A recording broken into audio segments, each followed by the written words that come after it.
I read a quote online of you saying that the Russians' hack into the 2016 election was analogous to Pearl Harbor. Do you believe? Did I say that?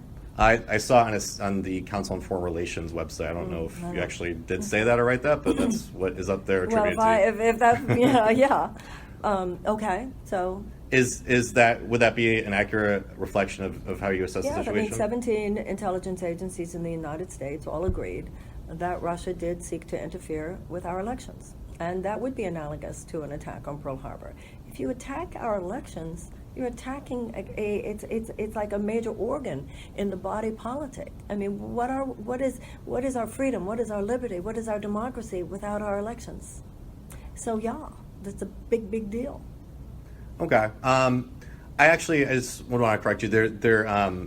I know initially the 17 agencies thing that was put out. That was actually retracted by New York Times. I think that there has been a lot of, kind of conflicting reports and things have been characterized differently. When we look at the RussiaGate saga, what do you think are the most damning pieces of evidence that there was collusion or that Russia did hack and influence the vote?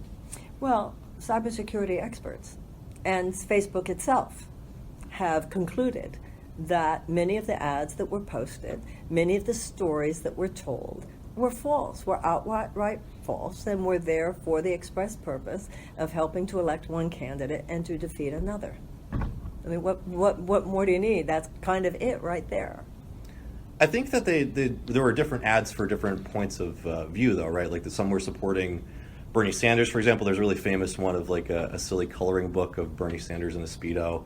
And there's other ads for Black Lives Matter. So the argument was that they were sowing discord, just across the political spectrum.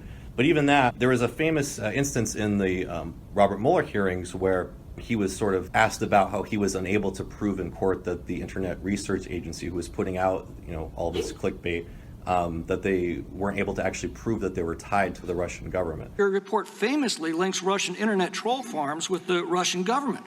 Yet at a hearing on May 28th in the Concord Management IRA prosecution that you initiated, the judge excoriated both you and Mr. Barr for producing no evidence to support this claim. Why did you suggest Russia was responsible for the troll farms when in court you've been unable to produce any evidence to support it? Well, I'm not going to get into that any further than I already have. But you have left the clear impression throughout the country through your report that it was the Russian government behind the troll farms, and yet when you're called upon to provide actual evidence in court, you fail to do so. Well, I would again dispute your characterization of what occurred in that proceeding. In fact, the judge, considered holding prosecutors in criminal contempt. She backed off only after your hastily called press conference the next day in which you retroactively made the distinction between the Russian government and the Russia troll farms. Did your press conference of May 29th have anything to do with the threat to hold your prosecutors in contempt the previous day for publicly misrepresenting the evidence? What was the question?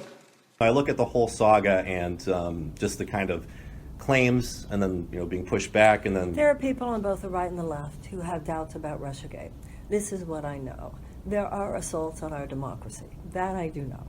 We can argue about where those particular assaults come from and what those particular assaults are.